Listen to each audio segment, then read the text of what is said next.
Kira Xaltoth looked out the small window of the transport ship as it approached the massive space station. Her four-fingered hands trembled slightly as she smoothed down the front of her science uniform.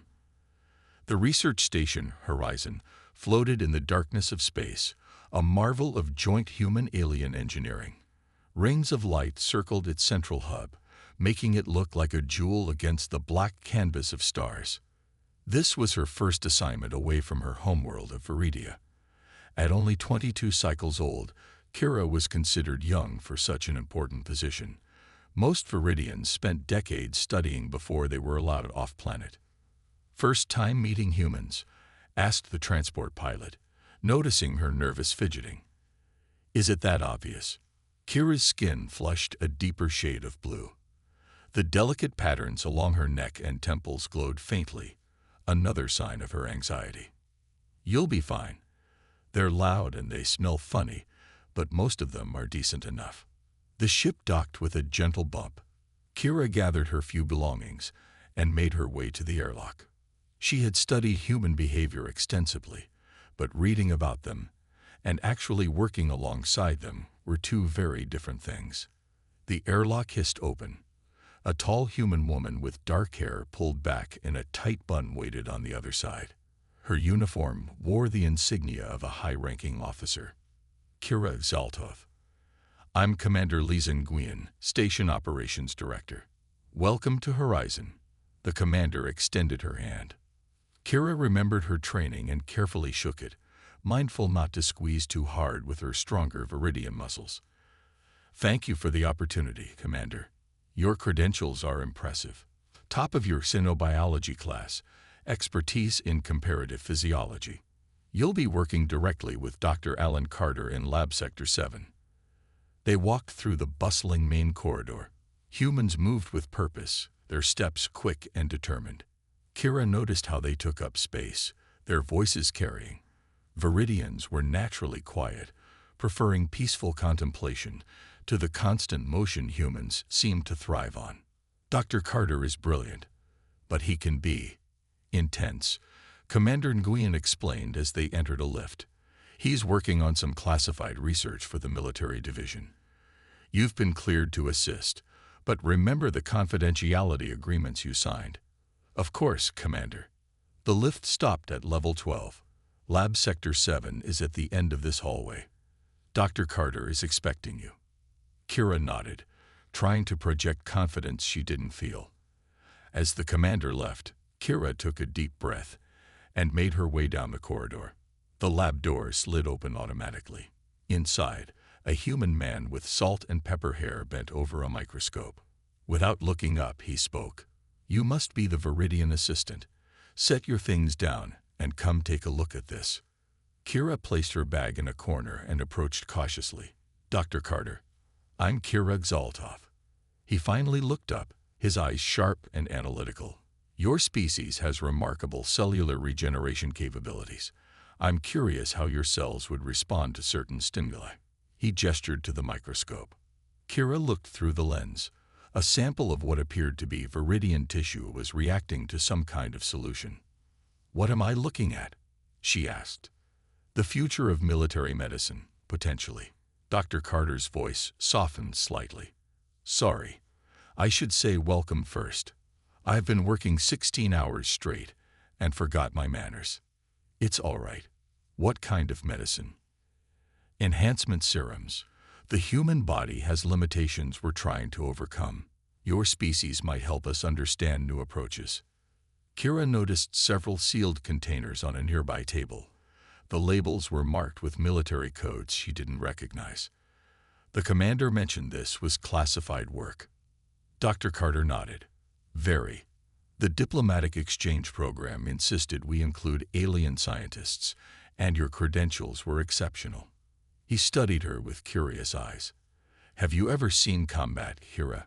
The question surprised her. "No. Viridians are peaceful. We haven't had war in generations. That's what makes your perspective valuable. You see, humans have never known true peace. We're always preparing for the next fight." Kira felt uncomfortable but intrigued. This was why she had come to Horizon. to understand humans better. I'm ready to learn, Dr. Carter. He smiled for the first time. Good. We start tomorrow at 600 hours. Don't be late. As Kira left to find her quarters, she wondered what she had gotten herself into. The research sounded fascinating but dangerous. Little did she know how dangerous it would soon prove to be. 3 weeks passed quickly as Kira settled into life on Horizon Station. The work with Dr. Carter was challenging but fascinating. Every morning she arrived at the lab precisely at 600 hours, and often they worked well into the night cycle.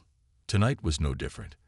The station's corridors were quiet as most personnel had retired to their quarters. Only the night shift crew and a few dedicated scientists remained active. Pass me that sample, would you?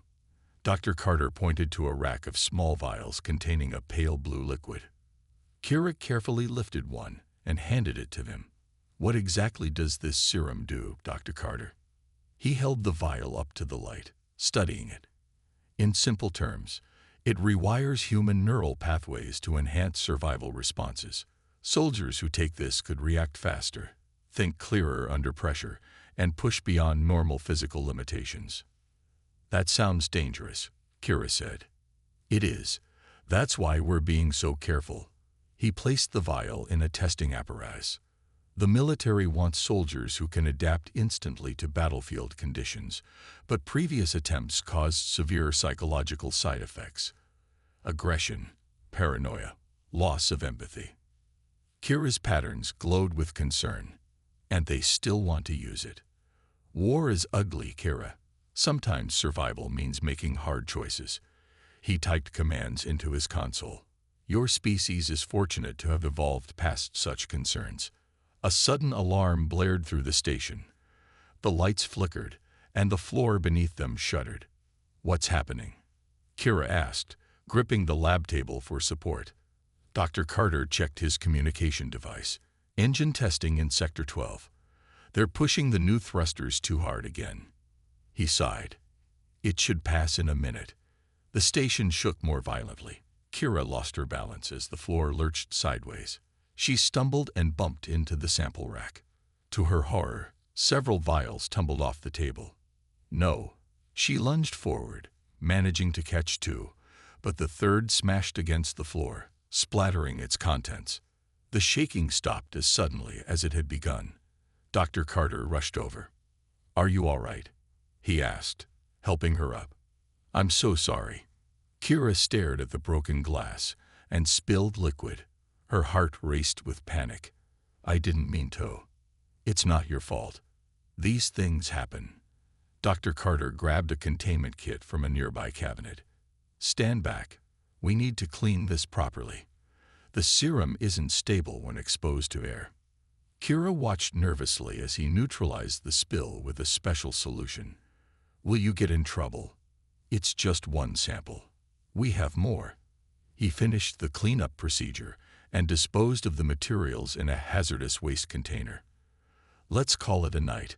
We're both tired, and mistakes happen when people are exhausted. Kira nodded, relieved he wasn't angry. As Dr. Carter locked up the remaining samples, she gathered her notes and personal items. Her water container had fallen during the turbulence. She picked it up, checked for damage, and slipped it into her bag. They left the lab together, parting ways at the residential section.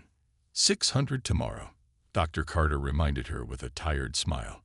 I'll be there, Kira promised.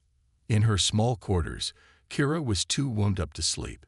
She decided to review her notes from the day while sipping water from her container. The liquid tasted slightly bitter, but she attributed it to the station's recycling system. Human water always tasted strange to her. After an hour of study, her vision began to blur. A strange warmth spread through her limbs. Kira felt dizzy and lay down on her bed. Perhaps she was just overtired. As she drifted off to sleep, she didn't notice the faint blue tinge to her normally clear water, nor did she connect her sudden illness to the accident in the lab. Meanwhile, Dr. Carter was doing a final inventory check before bed. His brow furrowed as he counted the samples again. One was missing, not just the one that broke. Another vial had disappeared entirely. He immediately tried to contact Kira, but she didn't answer her communication device. "Computer, locate Scientist Kira Xaltoth," he commanded. Scientist Xaltoth is in her quarters. Biometric readings indicate she is unconscious. Dr. Carter's face paled. He grabbed his medical kit and ran toward the residential section, calling Commander Nguyen as he went. "We have a situation," he said. "And it's bad." Bright lights burned through Kira's eyelids. She tried to move but found her limbs heavy and unresponsive. Voices floated around her, distorted as if underwater. "BP dropping again.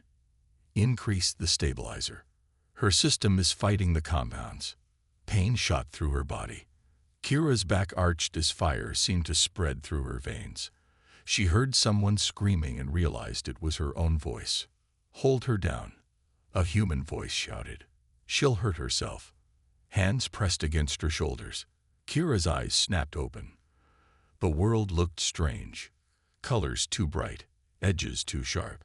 She saw Dr. Carter's worried face looming above her. "Kira, can you hear me?" he asked. She tried to speak, but another wave of pain washed over her. The room spun, and darkness claimed her again.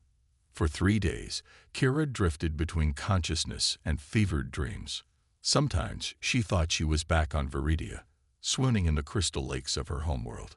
Other times, she felt like she was fighting invisible enemies, her body moving in ways it never had before. On the 4th day, Kira finally woke clear-headed. She found herself in the medical bay, connected to monitoring devices. A human woman in a white coat noticed her movement and approached. "I'm Dr. Samantha Powell," she said gently. "How are you feeling?" Kira took stock of her body. The pain was gone, replaced by a strange alertness. "Different," she said simply. Dr. Powell nodded and made notes on her tablet. "Dr. Carter will want to know you're awake. He's been worried." 20 minutes later, Dr. Carter hurried into the room. Commander Nguyen followed close behind. "What happened?" Kira asked. Dr. Carter pulled up a chair beside her bed. "You ingested the military serum. Based on our investigation, some of it must have splashed into your drinking container during the accident." Kira's patterns flashed with alarm. "Will I die?" "No," Dr. Carter said quickly. "You're stable now, but we don't fully understand how the serum is affecting your viridian physiology. It wasn't designed for your species." Commander Nguyen stepped forward.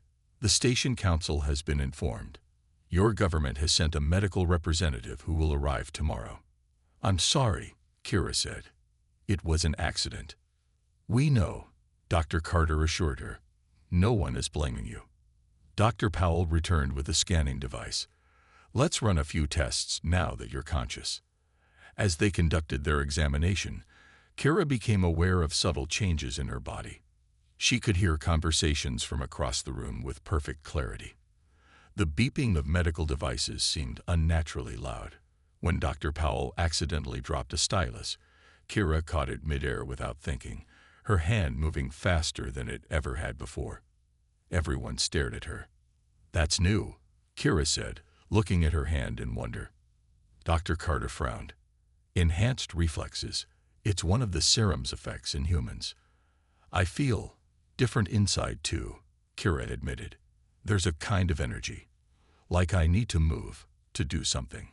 "Any aggressive thoughts?" Dr. Carter asked carefully. Kira considered this. "No, but everything feels more intense. Sounds, smells, even emotions." She looked at Dr. Powell and added, "You're worried about your child. I can sense it." Dr. Powell stepped back, startled. "How did you know my daughter is sick?" "I just felt it." Kira's pattern swirled with confusion. Viridians are naturally empathic, but not like this. It's clearer somehow. Commander Nguyen exchanged a look with Dr. Carter. The serum must be enhancing her natural abilities. "And adding new ones," Dr. Carter said. "We need to run more tests." Later, alone in the medical bay, Kira stared at her reflection in a small mirror. She looked the same: blue skin, delicate facial patterns, large eyes. But something fundamental had changed. When she closed her eyes, she could sense the people moving in nearby rooms, feel their emotions washing over her. And deep inside, something new stirred, something that felt strangely, disturbingly human. 2 weeks after her release from the medical bay, Kira was back in the lab with Dr. Carter. Her condition had stabilized, though the changes from the serum remained. The Viridian medical representative, after extensive testing, had reluctantly cleared her to continue her work on Horizon. "Your readings are fascinating," Dr. Carter said, reviewing her latest test results. "The serum bonded with your DNA in ways we never anticipated." Kira flexed her fingers, still getting used to her enhanced strength and reflexes. "Will it ever wear off?" "I don't think so. The changes appear permanent." A sudden alarm blared through the station, different from the maintenance alerts Kira had heard before. This one pulsed with urgency. Dr. Carter's face went pale. "That's the invasion alarm." Station-wide speakers crackled to life. Commander Nguyen's voice was tense but controlled. "All personnel, this is not a drill. Hostile Draxian vessels have been detected on approach. Military personnel to battle stations. All civilians proceed to designated safety zones immediately." Kira had heard of the Draxians, a militaristic alien race that had clashed with humans several times in recent years, but they had never attacked a research station before. "We need to get to Safety Zone C," Dr. Carter said, quickly securing sensitive materials in the lab. "It's closest to us." They hurried through corridors now filled with people rushing in all directions. The station shuddered as something struck its outer hull. "They're firing on us," someone shouted. Another violent shake knocked several people off their feet. Kira helped an elderly scientist up, surprised again by her new strength. They reached Safety Zone C, a reinforced section of the station designed to withstand attacks. Nearly 50 people were already crowded inside. Scientists, maintenance workers, and administrative staff. Dr. Powell was there, treating a man with a head wound. They breached Airlock 7, a security officer reported. "Captain Daniels has engaged them with security forces, but the Draxians outnumber us." Dr. Carter pulled Kira aside. "They might be after our research. The Draxians have been trying to develop their own enhancement technology for years." The station rocked with another explosion, closer this time. The lights flickered and went out, replaced seconds later by dim emergency lighting. "Everyone stay calm," Dr. Powell called out. "The safety zone is secure." But her words were cut short as the main door was forced open. 3 tall figures in heavy armor pushed through. Their scaled skin was a mottled gray, and their eyes glowed yellow in the dim light. Draxian soldiers. "No one move," the lead Draxian ordered in accented English. "We seek human military research." 2 of the soldiers kept their weapons trained on the crowd while the third began scanning faces. "Where is Dr. Alan Carter?" he demanded. No one spoke. The Draxian raised his weapon and fired at the ceiling, sending debris raining down. "Next shot will not miss. Where is Carter?" Dr. Carter stepped forward slightly, but Kira pulled him back. She felt something changing inside her. The fear that had gripped her moments ago was being replaced by something else, a strange, focused calm. "You," the Draxian said, pointing at a young maintenance worker. "Come here." The terrified human hesitated. The Draxian grabbed him roughly, putting a blade to his throat. Perhaps this will encourage cooperation. Something snapped in Kira's mind. Her vision sharpened, time seemed to slow, and she could suddenly sense every person in the room. Their fear, their positions, their movements. The serum was fully activating, triggered by the threat. Without conscious thought, Kira stepped forward. "Let him go." The Draxians turned to her, clearly surprised to see a Viridian on the station. Their kind had rarely encountered the peaceful blue-skinned species. "This is not your fight, Viridian," the leader said dismissively. "Your kind does not engage in conflict." Kira felt her body humming with energy, her mind calculating distances and angles without her conscious direction. "You're wrong," she said quietly. "Things have changed." The Draxian leader laughed, a harsh sound that grated on Kira's enhanced hearing. A Viridian threatening me. Your kind has never shed blood in 10 generations. Kira felt strangely calm. Release him. Now. Kill her, the leader ordered one of his soldiers. Then find Carter. The Draxian soldier raised his weapon. Kira saw the movement as if it happened in slow motion. She dodged sideways just as energy blazed past her shoulder. The humans around her gasped. Kira moved with startling speed, crossing the distance to the soldier before he could fire again. She grabbed his weapon arm and twisted. The Draxian howled in pain as bones snapped. The weapon clattered to the floor.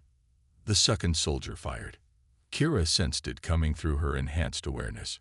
She pulled the injured Draxian into the path of the blast. He screamed and collapsed. The leader released his hostage and drew a long blade. "What are you?" he snarled. Kira didn't answer. She didn't fully understand herself, what was happening. Her body was moving on instinct, guided by the serum's effects. She could sense the leader's next moves before he made them, reading his intentions through subtle muscle tensions and changes in his breathing. He lunged at her. Kira sidestepped and struck his exposed side with her fist. The blow was precise, hitting a nerve cluster. The Draxian stumbled, momentarily paralyzed on one side. "Impossible," he gasped. "Viridians don't know combat anatomy." But Kira did now. Somehow the serum had unlocked knowledge she'd never learned. Maybe it had enhanced her brain's pattern recognition, allowing her to instantly process weaknesses in Draxian physiology. The second soldier recovered and rushed toward Kira from behind. Without looking, she ducked and swept her leg backward, catching his ankles. He crashed to the floor. In one fluid motion, Kira grabbed the fallen energy weapon and fired. The soldier went still. The leader attacked again, blade slashing furiously. Kira felt a strange detachment as she fought, as if part of her was watching from outside her body. Her movements were precise and efficient, wasting no energy. She caught his wrist mid-strike and twisted, forcing him to drop the blade. Then she struck him in the chest with her palm, directly over the Draxian equivalent of a solar plexus. He doubled over, gasping for breath. Kira picked up his fallen blade. "Call your forces to retreat," she demanded. The leader looked up at her with hatred. "Kill me, Viridian. Prove you're no longer one of your weak kind." Kira pressed the blade against his throat. Her hand trembled slightly. The enhanced part of her knew exactly how much pressure would end his life. The Viridian part of her was horrified at the very thought. Behind her, the safety zone door burst open again. Captain Eric Daniels led a squad of human security forces inside, weapons raised. "Stand down," Captain Daniels ordered when he saw Kira with the blade. She didn't move, still locked in her internal struggle. "Kira," Dr. Carter's voice was gentle. "It's over. You don't need to kill him." Slowly, Kira lowered the blade. The security team rushed forward to secure the Draxian leader. As the immediate danger passed, Kira felt the enhanced state receding. Her knees buckled. Dr. Carter caught her before she fell. "What did I just do?" she whispered, staring at her hands in horror. Captain Daniels approached them, eyeing Kira with new respect and caution. "You just saved everyone in this room. That's what you did." Commander Nguyen's voice came over the station comms. "The Draxian forces are retreating. Repeat, enemy forces are retreating. All sections report status." As medical personnel arrived to treat the wounded, Dr. Powell examined Kira. "Physically, you're fine," she said. "Your body seems to have handled the stress well." But Kira knew she wasn't fine. The violence she had just committed went against everything her people believed in. Yet she couldn't deny the sense of satisfaction she felt at having protected the innocent. "The serum didn't just change my body," she said quietly to Dr. Carter. "It changed something deeper." Captain Daniels overheard her. "Whatever it changed," he said, "it turned you into a warrior today." The conference room fell silent as Kira finished speaking. For the past hour, she had described her experience during the Draxian attack. Around the table sat Commander Nguyen, Captain Daniels, Dr. Carter, Dr. Powell, and 3 officials who had arrived from Earth after the incident. So the serum not only enhanced your physical abilities, but also gave you combat instincts, said General Frank Miller, a stern-faced man with close-cropped gray hair. Instincts that Viridians don't naturally possess. Kira nodded. It was like my body knew what to do, even though I had never fought before. A woman in a dark suit leaned forward. I'm Dr. Victoria Reed, Defense Department Science Division. We need to understand exactly what happened to you. She's not a lab specimen, Dr. Carter said sharply. No, but she may be the key to a breakthrough. Dr. Reed turned to Kira. The serum was designed for humans. It shouldn't have worked on Viridian physiology at all, let alone this effectively. Commander Nguyen tapped her finger on the table. The question is, what do we do now? The Viridian government has formally requested Kira's return home. I don't want to go back yet, Kira said, surprising herself. Her patterns flickered with conflicting emotions. I need to understand what I've become first. Captain Daniels, who had been quiet until now, spoke up. She could be trained, properly channeled. Her abilities could be valuable. Trained? As what? A weapon? Dr. Carter looked disgusted. She's a scientist, not a soldier. I'm both now, Kira said quietly. Everyone looked at her. The serum changed me. I can't deny that part of me responded to the combat, even enjoyed it. She struggled with the admission. But I'm still Viridian. I still value peace and knowledge. The 3rd official, a woman named Julie Barnes from Diplomatic Services, nodded thoughtfully. Perhaps that's exactly what makes you special, Kira. You bridge 2 worlds, the peaceful scholarship of Viridia and the protective instinct of humanity. Dr. Powell, who had been monitoring Kira's health since the incident, added her thoughts. Medically speaking, Kira appears stable. The serum has fully integrated with her system, but we don't know the long-term psychological effects of such a fundamental change to her nature. I want to learn to control it, Kira said firmly. Not suppress it, but understand it. General Miller nodded slowly. Lieutenant Kelly Martinez has experience training special operatives. She could work with you. This isn't just a military matter, Dr. Carter insisted. There are ethical implications. The Viridians are a peaceful species. What we've accidentally done to Kira could be seen as corrupting their nature. Dr. Reed's eyes gleamed with scientific curiosity, or evolving it. Think about it. What if Viridians once had these abilities, but lost them through generations of pacifism? What if the serum simply reawakened dormant traits? Kira considered this possibility. It was true that ancient Viridian texts mentioned a more militant past before her people chose the path of peace and intellectual development. Whatever the case, Commander Nguyen said, we need to proceed carefully. The Draxians will be back. They know we have something they want, and now they've seen what it can do. They'll target Kira specifically, Captain Daniels warned. She's living proof of the serum's potential. The realization hit Kira suddenly. And they might target Viridia too. My people have no defenses. They've never needed them. A heavy silence fell over the room. The implications were clear. Kira's peaceful homeworld could become collateral damage in a conflict they had no part in. I need to warn them, Kira said, and I need to be ready. General Miller studied her with new respect. So you'll accept training? Kira's patterns pulsed with determination. Yes, but on one condition. I train not to become a weapon, but to become a shield. For both humans and Viridians. The human officials exchanged glances. Then Commander Nguyen nodded. Agreed. You begin tomorrow. 3 months after the Draxian attack, Kira stood in the transport ship's viewing bay, watching as her homeworld grew larger in the window. Viridia was a beautiful planet of deep blue oceans and swirling green landmasses. She had not seen it since leaving for Horizon Station almost 5 months ago. Nervous? Lieutenant Kelly Martinez asked, coming to stand beside her. Yes, Kira admitted. I'm not the same person who left. During the past 3 months, Kira had trained intensively with Lieutenant Martinez. She had learned to control her enhanced abilities, to channel the combat instincts that now lived within her. She could now fight with precision and skill, but also knew when not to fight.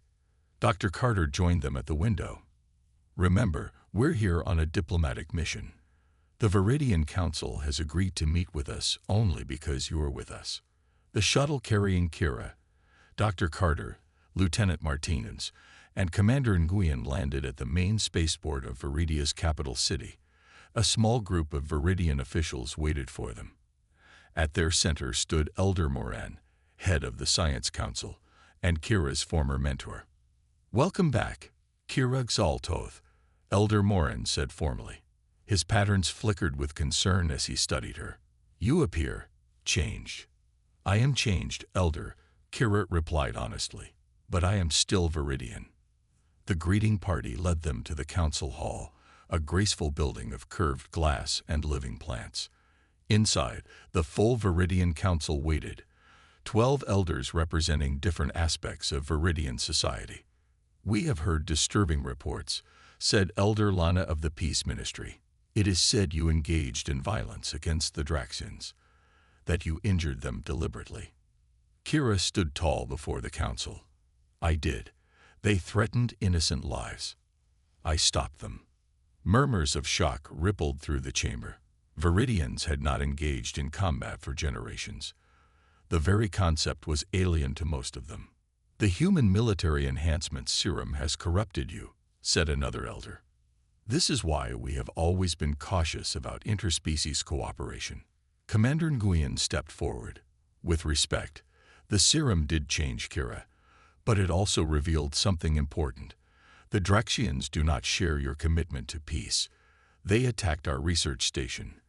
They killed 17 people, and intelligence suggests they may target Viridia next. "Why would they attack us?" Elder Moran asked. "We have no quarrel with them."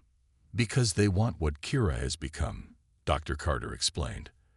"They want to create soldiers with enhanced abilities, and they know Viridian DNA was compatible with the serum in ways we never expected." A heavy silence fell over the council chamber. "We came to warn you," Kira said, "and to help prepare defenses." "Defenses?" Elder Lana looked horrified. "We are a peaceful people. We have no weapons, no warriors." "You have me," Kira said simply. Her patterns glowed with determination. "And I can teach others." The council erupted in debate. Many elders rejected the very idea of Viridians learning combat. Others feared the Draxian threat, but saw no alternative to their peaceful ways. As the arguments continued, alarms suddenly blared throughout the city. A young Viridian rushed into the chamber. "Draxian ships have entered our atmosphere," he cried. "They demand we surrender all research on human enhancement technology." Terror spread through the room. The Viridians had no defense systems, no military, nothing to stop an invasion. Lieutenant Martinez activated her communication device. The human escort vessel in orbit reports 3 Draxian warships. They're deploying ground forces near the capital. Kira turned to the council, whose members looked lost and frightened. "You have lived in peace for generations. That is noble and beautiful, but sometimes, to preserve peace, one must be willing to defend it." She looked at each council member in turn. "I will fight to protect Viridia. Not because I enjoy violence, but because I love peace enough to defend it." Elder Moran stepped forward, his expression grave. "What would you have us do, Kira Xaltoth?" "Let me show some of your people what I've learned," she said, "not to make them warriors, but protectors." As sounds of distant weapons fire reached them, the council faced its greatest crisis in generations, and Kira faced her true purpose. 1 year later, Kira stood on a balcony overlooking the Viridian capital. The city had changed since the Draxian attack. New shield generators rose at strategic points, their technology a blend of human defensive systems and Viridian sustainable energy design. Below, in a large open area, Kira could see Lieutenant Martinez training a group of young Viridians in defensive techniques. "They learn quickly," said Elder Moran, joining her at the balcony. "They do," Kira agreed. "They don't enjoy the fighting, but they understand its purpose." The day the Draxians attacked had changed everything for Viridia. When the invaders had reached the council hall, they'd expected to find helpless scholars. Instead, they'd found Kira, Lieutenant Martinez, and Commander Nguyen ready to defend the Viridian leadership. The battle had been brief but decisive. Kira, with her enhanced abilities, had led the defense. The Draxian forces, expecting no resistance, had retreated in confusion. It gave the Viridians time to evacuate vulnerable citizens and accept emergency aid from human allies. "The Defense Academy graduation ceremony is tomorrow," Elder Moran said. "The council hopes you will speak." Kira nodded. The Viridian Defense Academy had been her idea, a place where her people could learn to protect themselves while staying true to their peaceful values. The first class of 50 graduates would soon take positions around the planet, not as soldiers but as guardians. "Have you decided about Dr. Carter's offer?" Elder Moran asked. Dr. Carter had spent the past year studying the effects of the serum on Kira's Viridian physiology. He had created a modified version that enhanced natural Viridian empathic abilities without the aggressive side effects. The council was considering allowing volunteers to take it to strengthen their planetary defense network. "I think it's time," Kira said. "The modified serum respects our nature while giving us the means to protect our way of life." Later that day, Kira met with Dr. Carter in his new laboratory at the Viridian Science Center. "The final tests are positive," he told her, showing her the results. "This version enhances empathic range and perception without triggering combat responses." "And what about me?" Kira asked. "Will I always be different?" Dr. Carter's expression softened. "The original serum's effects on you are permanent, but you've proven that being different isn't necessarily bad." Captain Daniels, who had been promoted after the Horizon Station incident, entered the lab with Commander Nguyen. "The treaty is signed," Captain Daniels announced. "The Draxian leadership has formally recognized Viridian sovereignty and agreed to non-aggression terms. They wouldn't have done that if they still saw us as defenseless," Kira noted. Commander Nguyen nodded. Sometimes peace must be protected by the possibility of resistance. That evening, Kira walked alone in the gardens of her childhood home. Her parents had struggled to understand her transformation at first, but they had come to accept the new reality. Their daughter was a bridge between worlds. The pattern lights on her skin glowed softly in the twilight. She sensed someone approaching before she heard them, her enhanced perception still active even in times of peace. "May I join you?" It was Ren, a young Viridian who had been one of her first students at the Defense Academy. "Of course," she said. "I wanted to thank you," Ren said. "Before you returned, many of us felt helpless in a dangerous universe. You showed us we can remain true to ourselves while still standing strong." Kira looked up at the stars, knowing that Horizon Station orbited somewhere above them. What had begun as a terrible accident had transformed not just her but her entire society. "I once feared I was no longer Viridian," she told Ren. "Now I understand that I am part of our people's evolution. We can embrace peace not from weakness but from choice." In the distance, the lights of the capital city sparkled. Human diplomatic ships sat alongside Viridian vessels in the spaceport, former strangers now allies, and in laboratories across the planet, scientists from both worlds worked together, learning from each other. "The universe is full of challenges," Kira said, "but also full of hope." Her patterns glowed brightly as she gazed toward the future, a future she had helped create, one accidental drink at a time.